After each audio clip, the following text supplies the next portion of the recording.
damos la bienvenida a este nuevo episodio de su podcast Hazlo Simple.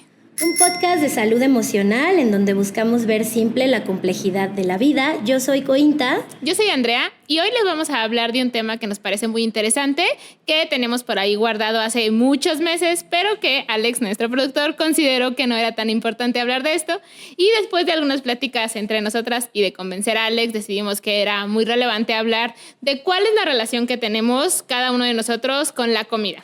Y para eso tenemos una invitada muy especial. Ella es Lenny, es nutrióloga, es una gran amiga y también fue mi nutrióloga mucho tiempo. Y bueno, pues muchas gracias por estar aquí, Lenny. Muchas gracias, Coy. Gracias, André. Platícanos, ¿qué haces? ¿Cómo lo haces? ¿Desde qué enfoque? Pues yo soy nutrióloga.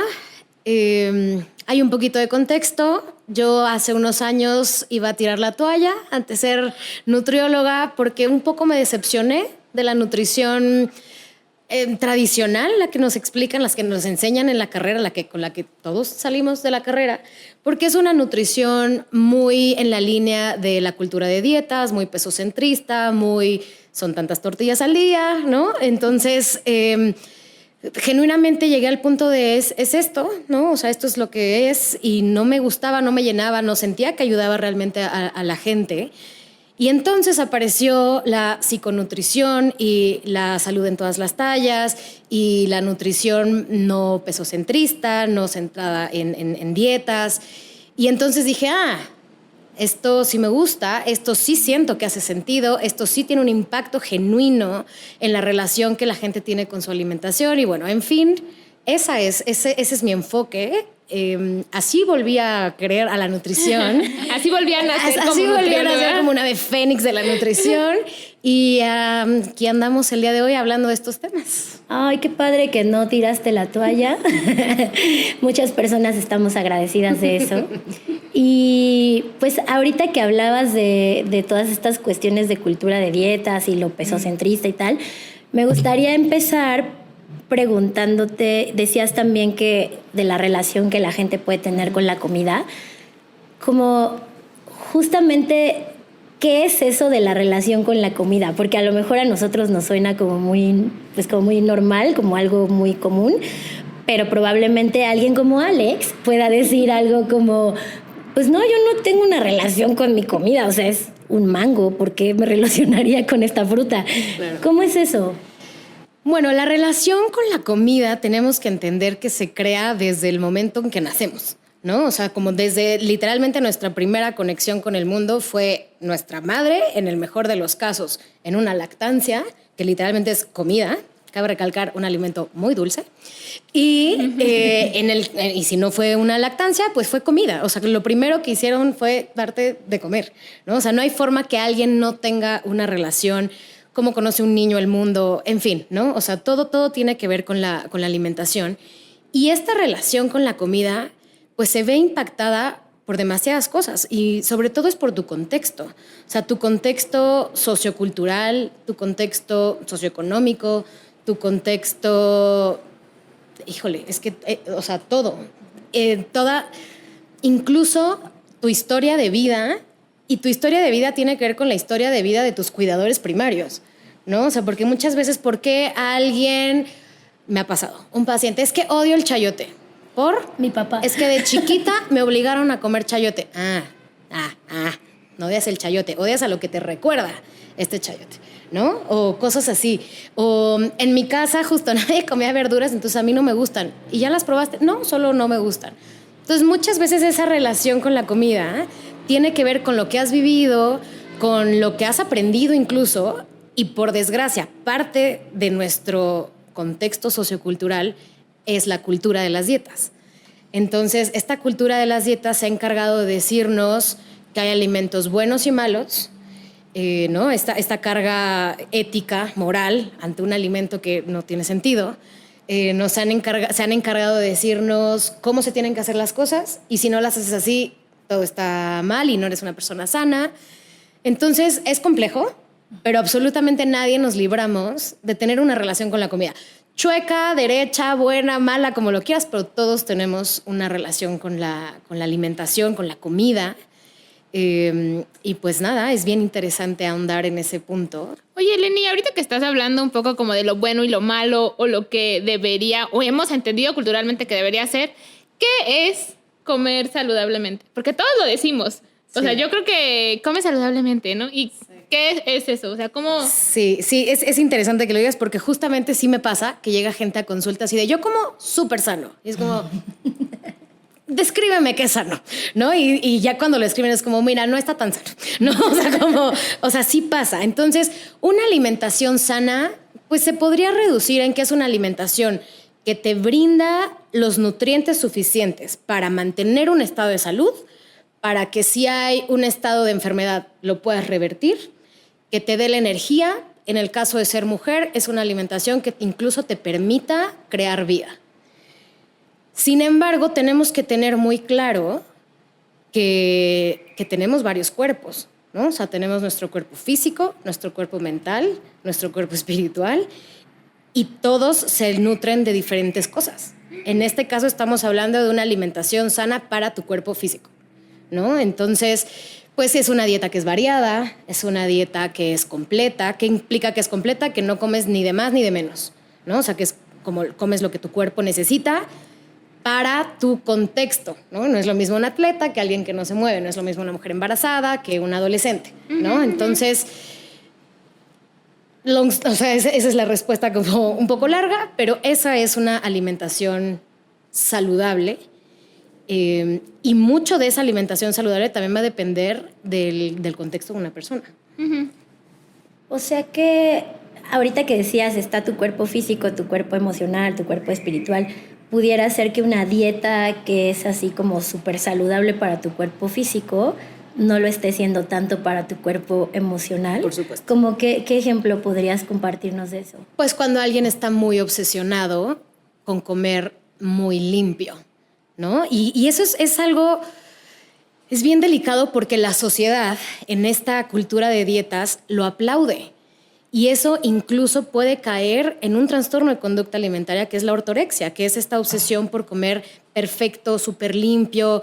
Y es alguien que genuinamente le va a generar una angustia el pensar en siquiera salir a comer a un restaurante porque no está seguro de dónde viene la lechuga que le sirvieron, ¿no? Y entonces ahí, o sea, cuando ya se interpone con tu vida social es cuando empezamos como wow, ¿no? O sea, como empieza la alarmita a sonar. Y de pronto la gente, insisto, o sea, ¿no? Como de, no, él se cuida muchísimo, lo aplauden, hasta lo admiran y es como, no, o sea, esa persona está muy sana quizás físicamente, pero psicoemocionalmente eso no está sano, ¿no? O sea, cuando algo ya se interpone con tu paz, podría decirlo así, es cuando ya esa alimentación, pues, no está tan sana. Y no solo la alimentación, el ejercicio puede caer en eso, toda esta parte de los hábitos, como de ser súper sano, todo esto que nos venden de todo lo que se tiene que hacer para ser sano, que ayuno, que baños de hielos, que no, o sea, todo llevado al extremo puede caer en la parte de ya no está tan sano. Hablando de las cosas llevadas al extremo, ¿tú crees que esto es algo social? O sea, todas estas corrientes como de que es... Incluso yo creo que actualmente está padre ser fitness, o sea, como seguir a personas que hacen ejercicio, seguir a personas que se alimentan bien, o sea, ver este tipo de cosas. Incluso vienen a mi mente las personas que actualmente comen solamente productos orgánicos. O sea, yo creo que hay cosas que sí hemos llevado al extremo. Incluso yo por ahí he escuchado de gente que solamente come cosas veganas, bueno, o sea, de la gente que es vegana, pero no solo de eso, ¿no? Sino de estas dietas cetogénicas. Ajá. Cetogénicas. Y en algún momento mi nutrióloga, porque en alguna época estuve viendo como varias nutriólogas, me decía que no era tan bueno. O sea, que uno tiene... Yo le decía, de hecho, a Alex, cuando lo conocimos de hacer este episodio, le decía que es un tema delicado. O sea, claro, que sí, para entrar en alguna de estas dietas sí tienes que saber mucho. Yo considero no tener la suficiente información para tener una postura al respecto, pero si no, me decía que hay muchas veces en donde no te suplementan lo suficiente con este tipo de dietas que son... Pues sí, como tan específicas en un área en particular de la alimentación. Sí, 100%. Mira, creo que es un arma de doble filo el que tengamos tanta información en 2024 y en todo contexto. O sea, seguramente también en salud mental, ¿no? Pero claramente, y como bien dices, está de moda ser fitness, lo cual me encanta. O sea, creo que su lado positivo puede ser muy positivo. Pero la parte negativa es que justo, o sea, es algo delicado porque estás hablando de la salud de una persona, ¿no? Entonces, ¿qué sería lo mejor? Ve con un profesional de la salud y ve con un profesional que incluso se especialice en el tema que a ti te interesa. Ahora, sabemos que mucha gente no lo va a hacer. Entonces, el siguiente mejor consejo que les puedo dar es investiga bien, ten un buen criterio de dónde estás investigando, ¿no? O sea, una fuente de una revista no es una buena opción. O sea, como TikTok, fuentes, TikTok no es una buena opción. Influencers no son una buena opción. No. Y mira, todavía sí puede haber mucha información de valor, porque sí hay profesionales de salud de verdad allá afuera poniendo información de valor.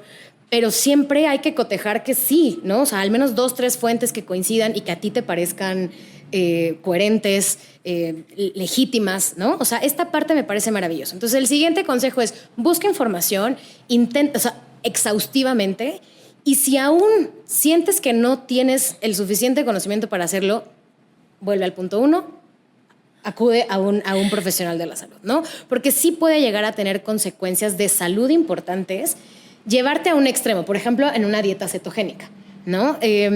Obviamente no estamos hablando de, yo vi que comer más verduras está bien. Sí, hazlo, no tienes que ir con un profesional de la salud. Vi que tomar más agua está bien, sí, hazlo, ¿no? Pero ya quizás cuando quieres entrar en un protocolo de, pues sí, o sea, de lo que sea, sí valdría la pena que lo hagas de la mano de alguien que sí sabe, ¿no? O sea, que estudió para eso. Y ahora, por otro lado, también en todos estos contextos me parece súper importante cuestionarte desde qué lugar lo quieres hacer. Porque muchas veces la gente anda con su bandera de es por salud y en realidad son conductas de riesgo, ¿no? O sea, que ustedes saben muy bien de lo que hablo. Una conducta de riesgo no llegas a tener un trastorno de conducta alimentaria, pero una conducta de riesgo, por ejemplo, puede llegar a ser que pesas toda tu comida. Una conducta de riesgo puede llegar a ser contar calorías. Una conducta de riesgo puede llegar a ser entrenar excesivamente al día. Entonces siempre es el contexto desde por qué lo haces. No, pues estoy entrenando full porque me estoy preparando para un maratón. Buenísimo. Estoy entrenando full porque ayer comí un pastel. Wow, ¿no? O sea, ahí ya es un foco rojo de decir mucho desde dónde vienen tus ganas de hacer esto en nombre de la salud. Y lo digo entrecomillado porque todos estamos muy inmersos en la cultura de dietas. O sea, nos han vendido que hay un cuerpo, ¿no? O sea, un cuerpo ideal. Y sobre todo las mujeres, la realidad es que los hombres también lo sufren, pero en mucho menor medida, sí, claro. Entonces, hay un cuerpo. Este cuerpo lo tiene el 1% de la población, ¿no? O sea, que es el cuerpo de modelo, es el cuerpo que ves en revistas, que es el que ves en pantalla. Ya al día de hoy creo que hay un poquito más de apertura y de variedad. Pero entonces eso vive en ti. O sea, eso vive en tu interior y eso vive muchas veces. Y esa muchísimas veces es el drive, es el por qué quieres hacer un algo. Y ya desde ahí estamos mal, ¿no? O sea, es como por qué quieres modificar tu cuerpo a costa de algo que quizás te cueste salud, pero como es en nombre de la salud y ser delgado es saludable, entonces está bien. Y en realidad no está bien, ¿no? Entonces sí lo creo un poco ahí arma de doble filo y sí es con pincitas un poco. Sí, creo que ahorita que hablas de hay un cuerpo, yo me pregunto, de entrada conocemos nuestro cuerpo, o sea, como regresándonos a esa parte, y lo cuento un poco como experiencia personal que tú sabes, en algún momento yo pues trataba de tener esta dieta super fit deportiva que pues todos tus amigos corredores, gente deportista te dice aguas con el azúcar y no comas demasiados lácteos y bájale a los carbohidratos porque pues no sé, vas a ser más veloz o vas a tener más agilidad, hasta que caí en un periodo de un bajísimo rendimiento y de sentir unas hipoglucemias así como de estoy mareada, no tengo energía, me duele la cabeza todo el tiempo. Y entonces una cosa que yo aprendí en algún momento contigo y ayudándome a hacer esta conciencia fue pues cómo eran las características de mi cuerpo y no solamente físicamente, no si tienes huesos más anchos o más delgados, sino incluso cómo es tu metabolismo, que puede metabolizar más rápido a lo mejor que otros cuerpos las azúcares, por ejemplo. Y entonces yo me acuerdo mucho en algún momento que me dijiste, a ver, tú necesitas más carbohidratos y más glucosa que el resto de la gente que hace lo que tú haces, y una dieta fitness, por decirlo de una manera simple, para ti no funciona. O sea, no es lo que para ti funciona. Y me pasa a veces que platico con amigos que me dicen, no, pero es que está súper padre lo del ayuno intermitente, deberías de intentarlo. Y tú sabes que yo no, o sea, si yo lo intentara estaría súper mal. Hipoglucemia absoluta. Hipoglucemia total, porque tengo una condición metabólica así. Entonces me pregunto también, como antes de, o sea, las personas generalmente me imagino que llegan contigo o llegan a los nutriólogos diciendo, quiero tener este cuerpo, este es mi objetivo, llévame ahí, ¿no?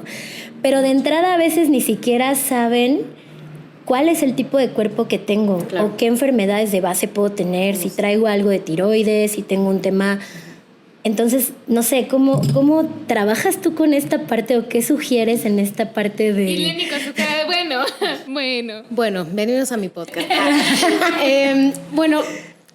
Hay muchos temas ahí que tocas, ¿no? Y creo que el primer punto, no me parece mal que alguien tenga un objetivo, ¿no? O sea, no me parece para nada mal el que quieras mejorar tu estética, el que quieras mejorar tu rendimiento, el que quieras mejorar tu composición corporal. O sea, me parece súper válido. No estamos peleados con eso cuando estás de este lado de no dieta, no pesocentrismo, ¿no? Pero número uno, tiene que ser algo realista. ¿Y cómo sería eso? Creo que el primer factor de que tú te pongas un objetivo es esa persona que es tu modelo a seguir. Número uno, tiene que medir lo mismo que tú, más o menos, ¿no? O sea, si yo te digo que yo quiero verme como Heidi Klum, pues la señora mide 30 centímetros más que yo, ¿no? Entonces, probablemente no me vea igual que ella, ¿no? Probablemente. La otra es que tenga más o menos la misma estructura que tú. La estructura nos referimos a estructura ósea. O sea, que a eso se le llama como el marco. Las personas tenemos marco muy pequeño, mediano o grande, que es cuando dicen la gente así de que es de hueso ancho, ¿no? O sea, sí puede ser de hueso ancho genuinamente, ¿no? Y aunque esa persona esté en lo mínimo de peso, es una persona grande. Así como una persona que es pequeña, o sea, sí puede subir de peso y demás, pero va a crecer dentro de su marco. Y con eso se nace. No hay absolutamente nada que hacer. Tu marco lo va a determinar principalmente tus hombros y tu cadera, ¿no? O sea, el ancho de tus huesos es lo que determina ese ancho, ¿no? Entonces ya, cerramos el paréntesis de si tú tienes un objetivo estético, primero nos buscamos que sea algo pues relativamente parecido a ti, y de ahí, aún con eso, compararte con alguien es muy injusto, incluso contigo mismo, porque para nada tienes el mismo contexto de ese alguien sociocultural, ¿no? O sea, no comes igual, no tienen las mismas actividades físicas, lo que sea. Y por otro lado está el factor genético. Entonces, de verdad, es muy cruel, incluso contigo mismo, decir como, sí, yo quiero el cuerpo de Cointa, y aunque tú corras lo mismo que Cointa, comas lo mismo que Cointa, no te vas a ver igual que Cointa, porque no eres Cointa, ¿no? Entonces, también desde ese lado, esa parte, que ahí viene mucho un trabajo de conocimiento, de autoestima, de autoaceptación, porque esa es la gran mentira de la cultura de las dietas. La cultura de las dietas te dice que tú puedes modificar tu cuerpo a tu gusto, que lo único que necesitas es fuerza de voluntad. Echarle ¿no? ganas. Es echarle ganas, compromiso, gimnasio, comida orgánica, ¿no? Y obviamente no, o sea, no es posible, pero te venden que sí. Y a pesar de que llevamos una historia, o sea, de que al menos desde los 80s, de constante comprobación de que no es cierto, pero cada X tiempo sale, no, perdón, nos equivocamos. Ahora, esta sí es la buena. Esta dieta, esta sí se va a lograr. Y así, o sea, ¿cuántas quieres que te diga? Atkins, la de la zona, la de la pera, la cetogénica, el ayuno, o sea, ¿sabes? Como la que quieran. Si las dietas funcionaran, con hacer una bastaría, ¿no? O sea, no funcionan. No funcionan para lo que nos han vendido que funcionan, ¿no? O sea, y a mí incluso no me gusta la palabra dieta, que para empezar está mal dicho, porque dieta es lo que comes al día, ¿no? Así comas gancitos todo el día, esa es tu dieta, ¿no? O sea, dieta es lo que tú comes en un día. Entonces, en realidad, todo lo que tú comes, todo lo que tú haces y eres, es lo que realmente va a impactar en tu salud, que muchas veces, no siempre, se ve reflejado en tu aspecto físico. Porque otra cosa que nos han vendido es que delgadez es igual a salud. Y no hay nada más alejado de la realidad que eso. Porque si eso fuera cierto, no habría gente delgada enferma, ¿no? No habría gente delgada con diabetes, no habría gente delgada con hipertensión, no habría gente delgada con problemas de hígado, ¿no? Incluso no habría gente delgada con problemas de rodilla. Porque muchas veces te venden que, claro, tiene la rodilla mal porque ve el sobrepeso que trae. Pon tú que sí, no ayuda el sobrepeso, pero eso no le provocó una artrosis en la rodilla. Entonces, tenemos que volver a incluso cuestionarnos, ¿no? O sea, porque hay veces que cuando lo platico con gente sí me dice como de, claro, ¿no? O sea, como es muy evidente, pero no nos lo cuestionamos porque estamos inmersos en este mundo, por donde sea lo escuchamos. Gente de nuestra generación más o menos, pues nuestras mamás crecieron en los 80s. En aeróbics, en anfetaminas. Sí. O sea, era normal y sano darle a la gente anfetaminas para que no comiera y entonces flaca, ¿no? En nombre de la salud. Y dime, ¿qué tiene eso de sano? Y obviamente esa señora educó a una niña que está aquí así, y que obviamente traes muchas cosas.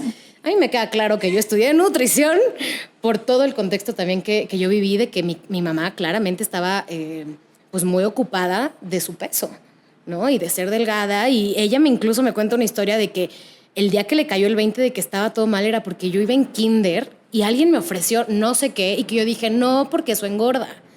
Y que entonces mi mamá fue como, wow, estoy haciendo algo muy mal. Uh-huh. Y ella solita empezó a bajar como su plática de la alimentación, pero aunque lo intentó, o sea, mi recuerdo es mi mamá toda la vida dieta. Y ni siquiera toda la vida dieta, obviamente ir y venir de dieta, uh-huh, ¿no? De si puedo, no puedo. Y ya me desvié muchísimo del tema. Me acuerdo que me preguntaste, pero... No, sí, o sea, creo que retomando un poquito esto último que dices, me acordé mucho de una consultante, una paciente adolescente que tenemos y que hace poco platicábamos de, pues, que estaba desarrollando un trastorno de alimentación y su mamá se sentía muy culpable, pues, por algunas cosas que no estaba haciendo como le gustarían. Pero ella también me decía, y creo que es muy válido mencionarlo ahora, me decía, pero es muy difícil porque, por ejemplo, si tú eres una mujer que está llegando a la menopausia y estás empezando a ganar peso, quién sabe de dónde, no has cambiado nada, pero solo aumentas de peso y ya no pierdes peso igual y empiezas a sentir como esta, pues, crisis de estoy envejeciendo, me estoy sintiendo diferente y todo tu alrededor tiene opiniones al respecto y qué deberías hacer. Pues por un lado estás trabajando lo tuyo y por otro lado estás siendo mamá. O sea, me imagino que pues es un contexto bien difícil para todas las partes involucradas, ¿no? Yo sí quiero retomar algunas cosas. Veía el otro día un reel de justo una crianza en donde decíamos hace ratito que podríamos no tener una relación con la comida, pero más bien tal vez no somos tan conscientes de ella, ¿no? Uh-huh. Incluso en la forma en la que nos relacionamos con los otros o con nuestros hijos. En el reel era...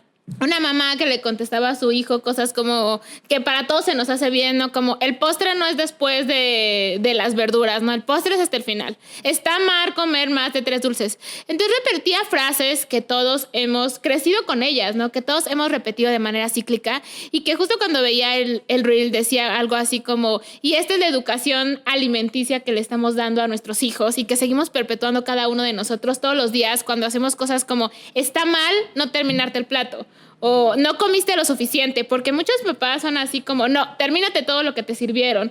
Y entonces dejamos de ser conscientes de, ya me llené o tengo más hambre. No, ya comiste suficiente, ya no va a haber un segundo plato. Claro. Y estas cosas que se vuelven un hábito dentro de nuestra cultura, que sí tienen un gran impacto, que yo pensaba y les decía hace un ratito, para mí podían ser cosas inofensivas, pero que realmente tienen un gran impacto en cómo se ve el otro en su relación con la comida y con él mismo, ¿no? Entonces, yo creo que sí habría muchas cosas en las cuales todos tenemos una relación con la comida y tendríamos que empezar a ser más conscientes, incluso de nosotros mismos. O sea, cuando yo vi el reel, genuinamente pensé en, yo podría ser más flexible conmigo misma. O sea, igual si tengo ganas de comerme el postre primero, ¿a quién le importa? O sea, realmente en ese momento yo dije, bueno, sí, o sea, ¿cuál es el problema de que ahora quiero una tortilla más? ¿Cuál es el problema de que ya no la quiera, no? O sea, de que, ya me llené. O, no, sigo teniendo un poco de hambre. Pero ¿cuántas veces haces una pausa y te preguntas, ¿qué quiero yo? No debería de tomar refresco, o debería de comer menos dulces, o es mi tercer paleta. O sea, estas cosas que ya traemos como tan automáticas, y después de ese reel, se los juro que yo pensé en voy a ser más flexible. O sea, voy a preguntarme más qué quiero yo, y voy a preguntar menos qué debería de hacer según lo que dice, pues, la sociedad e incluso lo que nos han enseñado, ¿no? Nuestros... Sí, ahí hay dos conceptos muy relevantes que pueden ayudar. Que el primero es dentro del mindfulness, que el mindfulness se traduce como la atención plena. Existe el mindful eating, ¿no? Que básicamente es tener tu atención plena mientras comes. Que una de las enseñanzas del budismo es justo estar presente. O sea, si estás viendo la tele, ve la tele, ¿no? O sea, no estés en el celular. Si estás platicando con alguien, platica con ese alguien. Si estás comiendo, comes, ¿no? O sea, y normalmente es difícil. O sea, porque para eso muchas veces se necesita incluso hacerlo solo.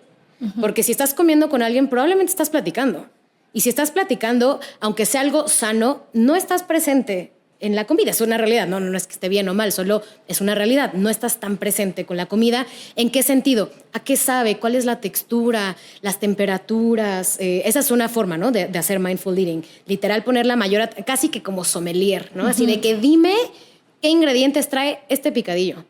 Si tú quieres genuinamente hacer eso, pues vas a tener que poner el 100% de tu atención a orégano, ¿no? O sea, como cebolla, ajo, o sea, como de verdad. Y eso sería estar completamente presente con los alimentos, ¿no? Es un poco difícil, pero así se entrena. Y parte de este mindful eating es el que te permite conectar con tu cuerpo. Esto Coy siempre me lo menciona, que es algo muy valioso que aprendió en su consulta conmigo, que es, la idea no es que tú sepas seguir un plan, ¿no? Cualquiera puede leer una hoja y decir, 2 tortillas, ¿no? Pero la idea en realidad es llegar a conectar con tu cuerpo de nuevo y justo decir, ¿de qué tengo hambre hoy? ¿Cuánta hambre tengo hoy? Y tu hambre va a variar por muchas razones. O sea, tu hambre se va a ver afectada por cómo dormiste. Si tú duermes mal, al día siguiente tienes un 20% a un 30% más de hambre, porque literalmente tu cuerpo tiene 2 fuentes de energía, el descanso y la comida. Y si no le das uno, te lo va a pedir del otro. Y no te va a pedir ni brócoli ni pollito. O sea, te va a pedir carbohidratos. Te va a pedir carbohidratos simples. A mí sí me pasa mucho que tengo antojo de carbohidratos. Y de verdad yo le digo a la gente, tengo ganas de carbohidratos. Y yo creo que la gente, no sé si piensa como... qué pecado. Qué loca, Pecadora. ¿no? Porque aparte digo como, ahora se me antojan los carbohidratos. O sea, estoy pensando en cosas que son carbohidratos y me noto dándole vueltas a, cómo me gustaría comer eso, cómo me gustaría comer aquello. Pero me noto que no tengo antojo como de... algo específico. Sí, de cosas específicas de carbohidratos, sí, pero de cosas específicas así como de verduras o de otras, no. Eso es una muy buena forma de saber si tienes entre hambre y antojo, que el antojo en realidad es un hambre emocional, ¿no? Entonces ahí la cultura de las dietas, nuevamente el villano del día, te dice que la única hambre válida es la hambre física, es la hambre el hambre nutricional.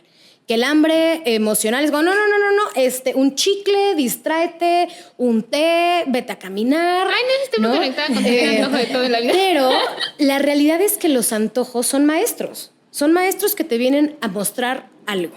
Y ese algo normalmente nada tiene que ver con la comida. Tiene que ver con una parte emocional, ¿no? Les voy a poner un ejemplo de una paciente una vez me dijo de que tengo un antojo brutal de comer papaya con miel y no sé qué. Y yo, wow, qué específica, ¿no? Así como, y yo, pero espérate, ¿a qué asocias ese alimento? Y fue como de, es que mi abuelita siempre me lo daba cuando iba a su casa. Y yo, ok, ¿hace cuánto no ves a tu abuelita? No, es que mi abuelita falleció hace un año, como justo en estas fechas. Sí. ¿Sabes? O sea, como le cayó el 20 de lo que tenía hambre, era de su abuelita. O sea, tenía hambre de esa conexión, le extrañaba y su cerebro fue este alimento. Y así casi todos los antojos son maestros que te vienen a mostrar algo que te falta y que en el 99.9% de los casos no tienen nada que ver con la comida, ¿no? Otro paciente una vez también, es que me encanta esta historia. Sí, yo sé. Pero de que me decía, estoy obsesionado con las papas. O sea, de que no puedo parar, necesito ir, porque le hago estas palabras, no soy adicto, estoy obsesionado, no puedo parar. Y es como, ¿realmente no puedes parar? O tu cuerpo te está diciendo algo y no lo estás logrando interpretar. Ajá. Este paciente se había mudado a Malasia por trabajo y se sentía muy solo, ¿no? O sea, ya después, o sea, de que no había logrado conectar con gente, estaba era un doctorado, o sea, de verdad todo el día estaba como en eso. Me decía, no puedo parar con las papas. Y volvimos a esto y yo de que, ¿a qué asocias las papas? Y fue como a amigos, o sea, a una reunión, a estar con gente. Y yo, de lo que tienes hambre es de conexión, no de papas. Y su carita fue como, sí. Y yo, claro, o sea, y no está mal que quieras papas. El problema está en que tú te quedes como, soy adicto a las papas, ¿no? O sea, y no pares. Y en realidad es como, no, ¿por qué tu cuerpo te está pidiendo tantas papas? O tanto, lo que sea, ¿no? O sea, como específico. Y si le rascas un poquito, va a salir ese algo de lo que realmente tienes hambre. O sea, podemos tener hambre de infinidad de cosas. De hecho, me acordé mucho que en algún momento me compartiste algún video que hablaba de el tipo de hambre o las hambres emocionales. No sé si un poco te acuerdes, como, porque hay algunas cosas muy específicas. Por ejemplo, creo que ahí decía justo que el hambre de sal, de cosas como papas, es mucho como de conexión, de amistad, ¿no? Que el hambre de cosas dulces en general puede el hambre, tener... por ejemplo, el hambre de cosas dulces o panosas está muy relacionado a sentirte apapachado, a cariño, a familia. Y como latinos, ¿a qué asociamos un pan, una galletita, un pastel? O sea, literalmente, ¿a qué lo asocias? Y muchas veces es a eso, a familia, a reunión, a papacho, a sentirte sostenido.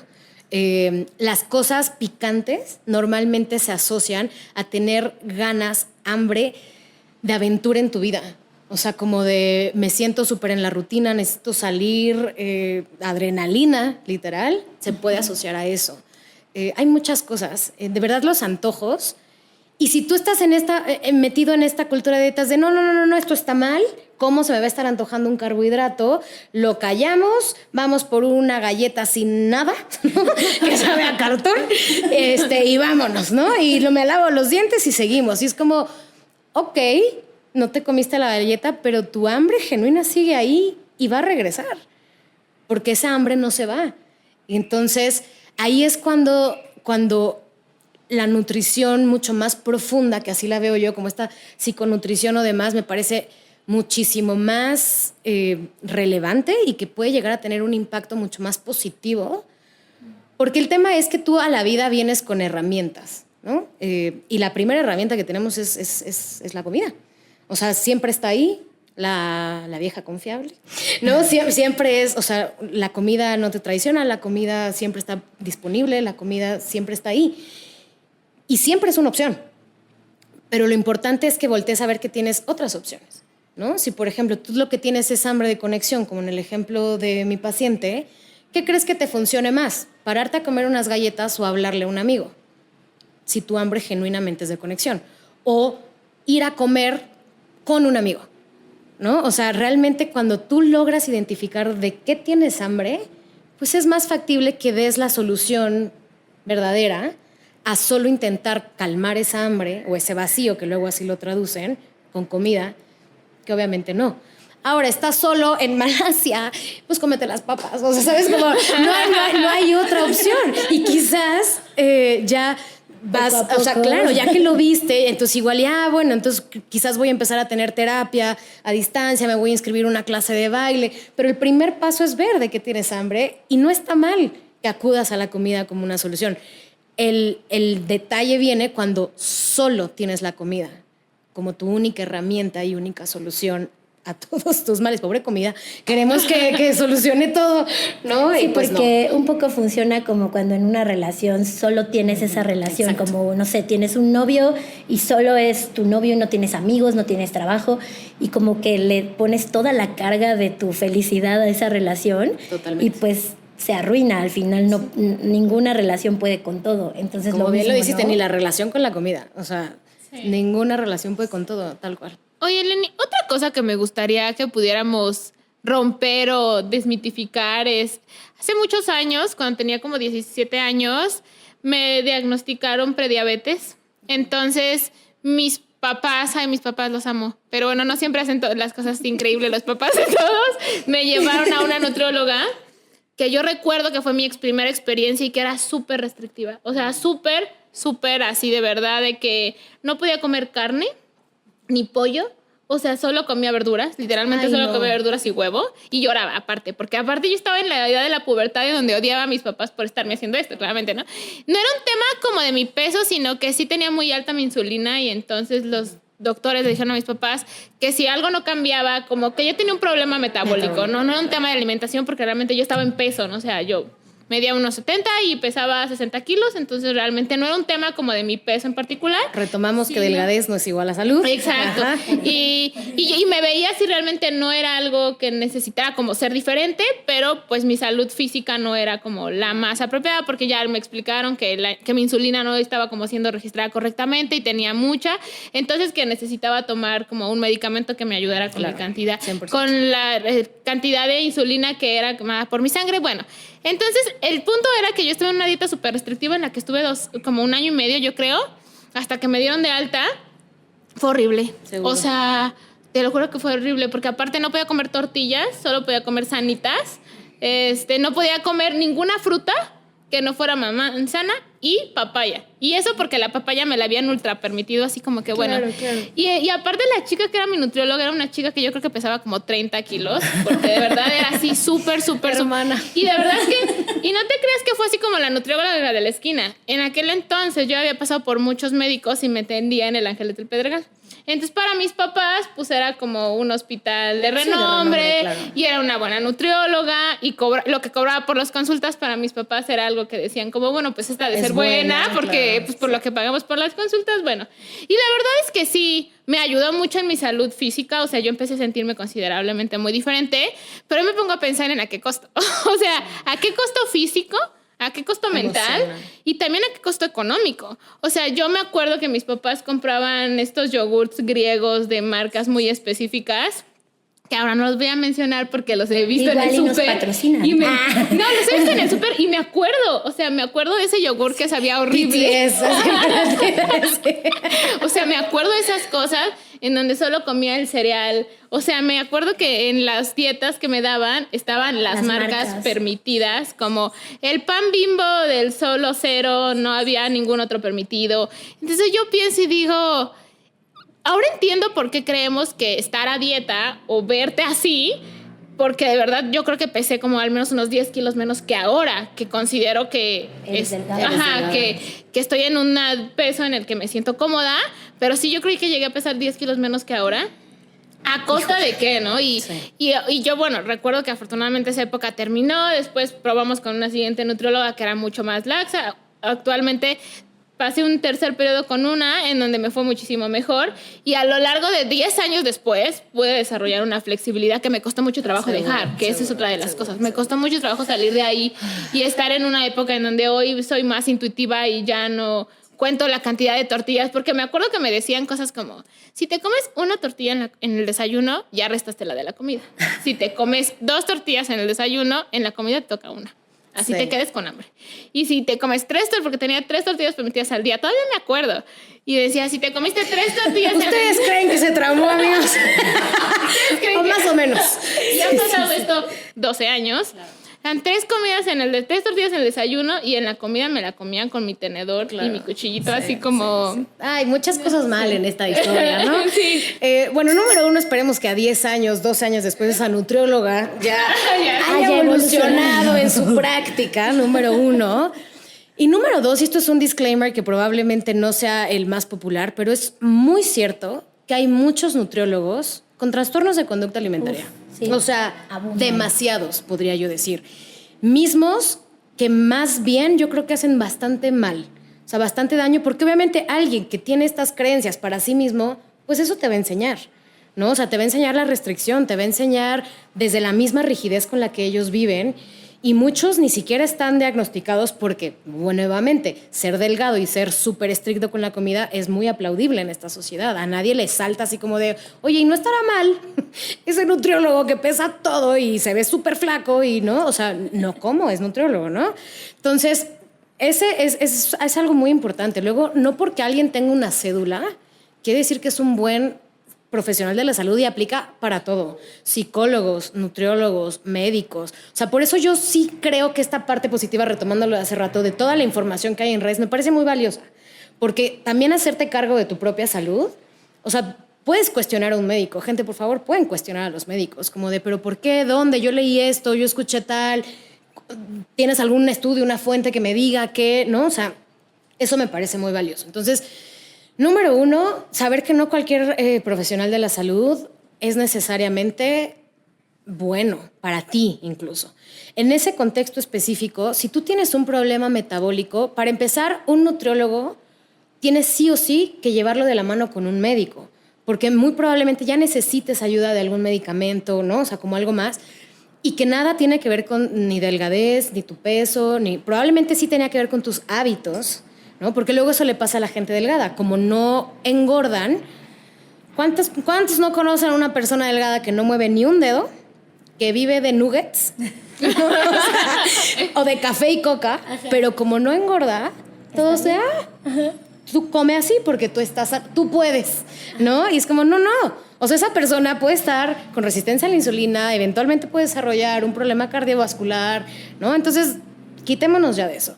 Y por otro lado, a mí me parece muy delicado atender niños. Para empezar, yo no atiendo, porque un niño, en mi opinión, no debería ir jamás a un nutriólogo, ¿no? O sea, un niño más bien necesita que sus papás o sus cuidadores primarios desarrollen una buena relación con la comida, como esto que tú decías, para que puedan enseñárselo a este niño, ¿no? Y que tenga un contexto seguro, donde no es juzgado, donde todo está bien, donde puede ser libre de...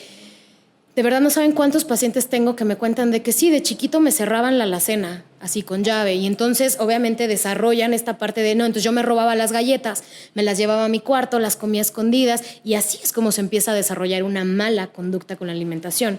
Y muchos pacientes como, no, en mi casa siempre hay todo, pero pues, o sea, si se me antoja o no se me antoja, o sea, eso llega a ser mucho más sano, de hecho. Entonces, esta parte del cuidador primario es clave para que tú desde niño incluso no crezcas con esta rigidez, pero también como adolescente. O sea, tú decías que fuiste a los 17. Ahí sigues súper vulnerable en todo tu autoconcepto. La parte estética es, o sea, como súper importante en la vida. Que todavía vengan a decir, todavía come menos, sé más estricta. Sí, lejos de sumar, puede que te haya hecho más daño. Ahora, también es algo importante que tenemos que entender. En la nutrición existen dietas sanas y dietas para sanar. Son cosas distintas, ¿no? En una dieta sana hay cabida para todo. Alcohol, postres, todo, ¿no? ¿Habrá quienes no estén tan de acuerdo con eso? Yo creo que sí, depende mucho del contexto, depende mucho, obviamente, de la constancia, de la frecuencia, de las cantidades, ¿no? Pero hay cabida para todo. ¿Por qué? Porque eres una persona, porque eres un humano, porque eres social, porque vas a tener cumpleaños, navidades, eventos, y también ser una persona muy estricta probablemente nos lleve a esta parte de no tan sano psicoemocionalmente, ¿no? Pero hay cabida para todo. Y en una dieta para sanar, como era tu caso, sí son dietas mucho más estrictas porque literalmente estás buscando sanar algo, ¿no? O sea, revertir una resistencia a la insulina, controlar una hipertensión, una desnutrición, y sí son muy específicas y tienen su razón de ser, pero ojo, también tienen su caducidad, o sea, se revierte y listo.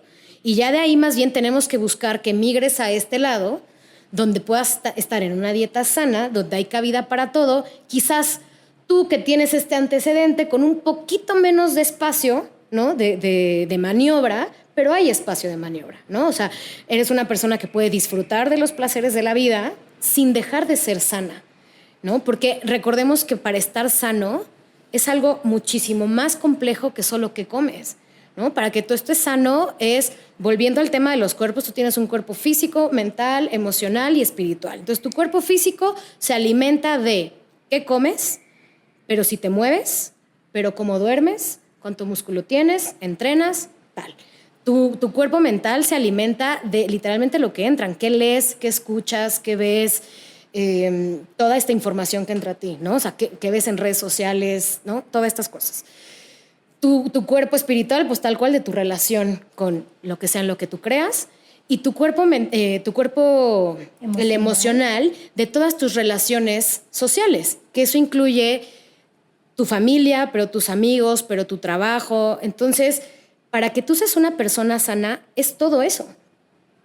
Y no solo es que comes, y muchas veces solo asociamos como, ay, come sano y ya. Sí, pero esta persona le brinca el ojo todo el día, duerme 4 horas, tiene las peores relaciones interpersonales, no se habla con su familia hace 5 años, pero come sano, está sana, ¿no? Obvio no, ¿no? Entonces, y alguien que tiene todo lo demás bien y se da su copita de vino y se come un pastel y ya se hizo laboratorios y está bien, por favor, sigue comiéndote tu pastel cuando se te antoje y tomándote tu copita de vino cuando eres feliz, ¿no? Sí. Entonces, ahí es donde la alimentación y la nutrición tiene mucho este campo de maniobra, porque no es lo mismo hablar de alguien que tiene una condición, alguien que no la tiene.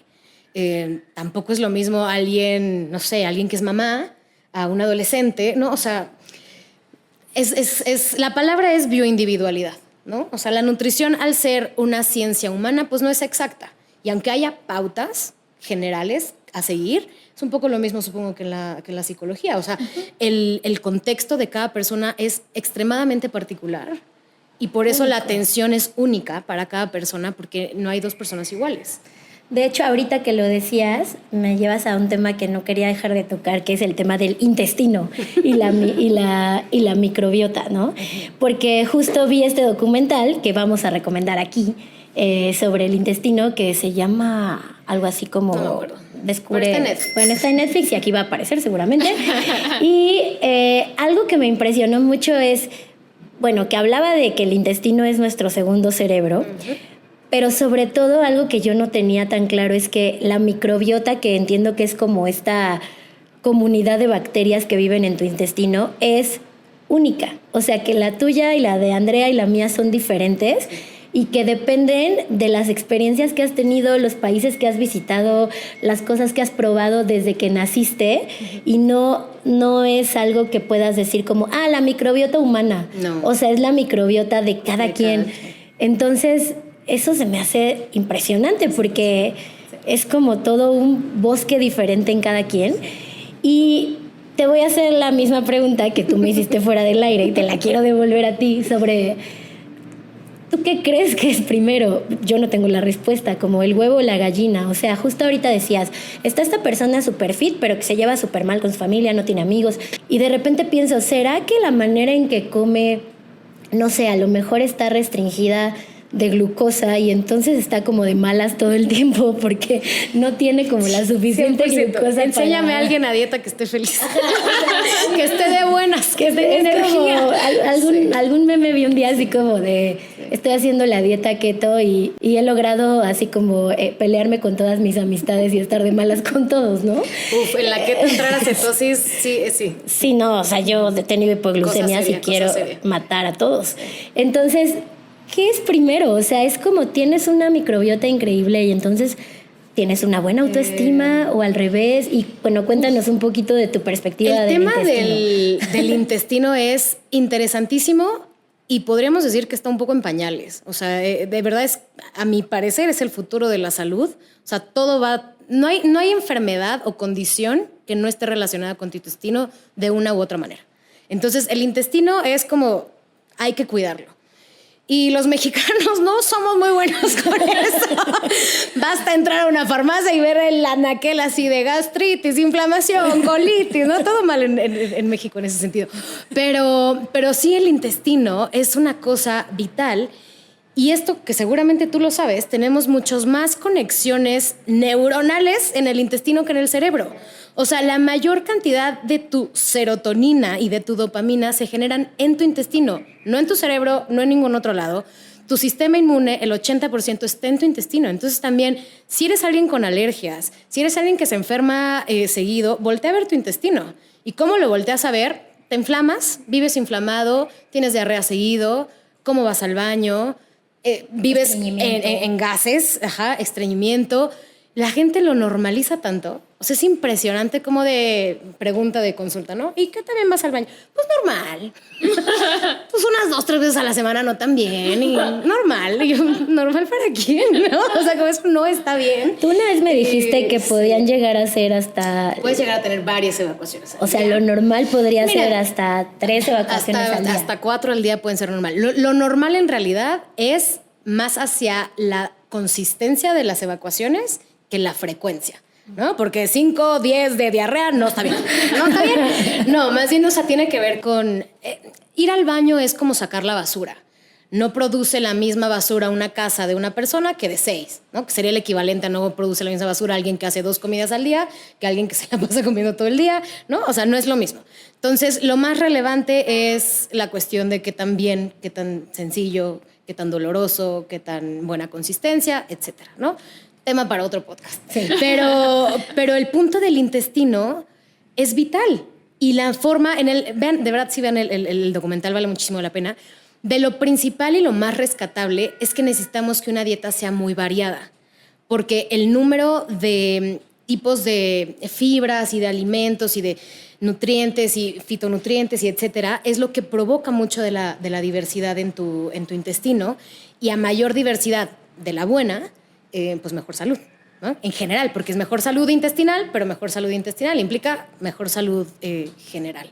Entonces, no sé, no tengo la respuesta a esta pregunta de que qué es primero, sí, pero creo que la respuesta vendrá en unos próximos años y mi intuición me dice que lo primero es el intestino. O sea, si tu intestino está bien, todo lo demás va a estar bien. Porque de ahí, relacionándolo, y digo, no necesariamente el tema del intestino, pero sí el tema del estado anímico, ¿no? O sea, si alguien tiene serotonina, pues es alguien que va a tener, para empezar, energía y ganas de cuidarse, ¿no? Ahí entra también mucho el factor de la salud mental con la alimentación. Si tú eres alguien deprimido y apenas si tienes ganas de pararte de tu cama, que yo te pida que todavía vayas al súper y cocines y es pedirte casi que algo imposible. Entonces, no tenemos que quitar de lado que la alimentación tiene un impacto muy importante en tu estado de ánimo, no solo por el intestino, sino cuando tú comes comida muy alta en grasa, muy alta en, sobre todo grasa, baja mucho tu estado de ánimo. O sea, te pone como en un estado como muy letárgico. Mucha azúcar también provoca eso, porque el azúcar te da un subidón de energía, pero este subidón no se puede sostener, entonces luego viene de un bajón de energía, que muchas veces a eso se le llama el mal del puerco. Pero ese bajón de energía muchas veces genuinamente es un bajón de energía de que tú echado en un sillón y no quieres hacer nada, ¿no? Entonces, sí, la alimentación tiene un impacto en tu estado de ánimo, en tu nivel de energía, y eso obviamente se vuelve una bolita de nieve. Si tienes un buen estado de ánimo y una buena energía, es más probable que le hables a tu amigo y, oye, vamos al gimnasio, vamos a patinar, vamos a bailar, vamos a hacer algo. Si tú normalmente, la gente que sí hace ejercicio, como que sí se te prende un chipcito de saludarle, de decir como de, bueno, y ahora voy a desayunar más sano, ¿no? De lo que habitualmente igual y lo haría. O sí, o sea, como que creo que sí empieza a fluir todo. Y sí, o sea, la salud mental tiene un impacto muy fuerte en tus hábitos y no solo alimenticios. O sea, la salud mental, pues literalmente puede llegar a ser imposibilitante para algunas personas, ¿no? Entonces, no hay forma que tú separes la comida de las emociones y por ende de la salud mental. O sea, están completa y absolutamente ligados. Bueno, pues nos gustaría seguir hablando de 1,000,000 de cosas con Lenin durante horas. Muchas. Escriban sus comentarios para que hagamos temas con ella de muchas otras cosas, como el del intestino, que a mí también se me hace súper interesante. O sea, yo sí creo, bueno, yo sí soy muy conectada y digo cosas como estoy cuidando mi estomaguito, o yo soy muy buena para todas las cosas que son como esto es bueno para la digestión y esto tiene fibra y esto, pero bueno, porque a mí me gusta, ¿no? Pero sí creo que es un tema súper extenso y súper interesante del que podríamos dar como mucho para platicar, pero bueno, ahora me gustaría que pudiéramos hablar un poquito respecto a, para ir cerrando, algunas cosas que ustedes quisieran como dejarles a las personas que están viendo este episodio y que pudieran como retomarlo de la plática que estamos teniendo. Yo voy a cerrar con una cosa que platicábamos fuera de cámaras que no retomamos tanto porque son muchas cosas, que es todos podemos cuidarnos a través de saber cómo hacerlo. No tiene que ser caro, no tiene que ser algo como para ciertas personas o para la gente que tiene acceso o no. Creo que todos podemos aprender. Yo siempre pienso cosas como, ¿cómo le hacía a la gente de antes que comía más natural? O sea, que lo lograba sin tantos alimentos procesados. Y no es porque los esté satanizando, a lo que voy es que creo que hay muchos caminos para llegar a Roma, siempre y cuando uno se informe para poder llegar ahí, ¿no? Entonces yo creo que lo mejor siempre es, pues, informarse de la forma que deseen, y si eso es complicado, pues acercarse a un buen profesionista, contactar a Lenny. Pero bueno, es un poco lo que, al menos desde mi perspectiva, creo que sería lo que también me gustaría como no dejar pasar, ¿no? Claro. Sí, que ahorita que lo dijiste pensé en las dietas, por ejemplo, de los tarahumaras que hacen estas carreras impresionantes y que son dietas pues que no tienen suplementos y proteínas y un montón de cosas, ¿no? Y de cómo también nos hemos ido alejando de eso que está ahí. Sí. Yo quisiera cerrar diciendo que generalmente cuando uno piensa en un objetivo nutricional, entre comillas, como quiero bajar de peso, quiero tener más músculo, tal, creo que es importante ver en qué parte están los obstáculos o los problemas más grandes, y que muchas veces vamos a encontrar que esta parte es algo de salud mental, y un poco como tomar en cuenta ambos lados. En este sentido lo digo porque creo que muchas personas se han frustrado a lo largo del tiempo en ir a diferentes tipos de nutriólogos, hacer dietas y decir, no consigo, por ejemplo, bajar de peso, o no consigo tener una mejor alimentación, y que a lo mejor no se han dado la oportunidad de tomar terapia, ¿no? Y entonces trabajar otras cosas que en conjunto con la parte nutricional podrían ayudarles muchísimo. Entonces yo creo que un poco revisar que tu relación con la comida está directamente relacionada con la relación que tienes contigo misma, contigo mismo y con el mundo. Generalmente hay que checar ahí un poquito de si tenemos una personalidad rígida, si tenemos una personalidad obsesiva. Eso se va a ver reflejado obviamente en nuestra alimentación, y pues hay que trabajarlo integralmente. Y la otra cosa que pensaría que es importante es hacer evaluaciones como más completas de si estoy o no saludable. Ahorita muy rápido mencionaste, me hago unos laboratorios. Creo que no mucha gente dice, a ver, me voy a hacer unos laboratorios como un check-up de todo. Y eso realmente me va a decir cómo estoy por dentro, más que si me queda el pantalón o no, o más que si me subo a la báscula o no. También, el tamaño de tu cuerpo. O el tamaño de tu cuerpo, ¿no? Y también incluso que la proporción de músculo, agua, grasa puede cambiar y te puede decir más que lo que te dice una báscula simple de, subiste 2 kilos o no, como tener una apertura más grande hacia esto, ¿no? Sí, sí. Pues creo que yo me quedo con la parte de que no asumas tu estado de salud ni el de nadie solo por cómo lo ves, porque es como, creo que lo dejé bastante claro, es mucho más complejo que solo, 1, cómo te ves, o 2, cómo comes, ¿no? O sea, es mucho más complejo que eso. Entonces, tampoco creas que ya porque comes sano estás librado, ¿no? De todo mal. Entonces, los laboratoriales siempre son claves. O sea, nadie tiene vista de rayos X. Nadie solo por verte te puede decir, sí, tú estás bien.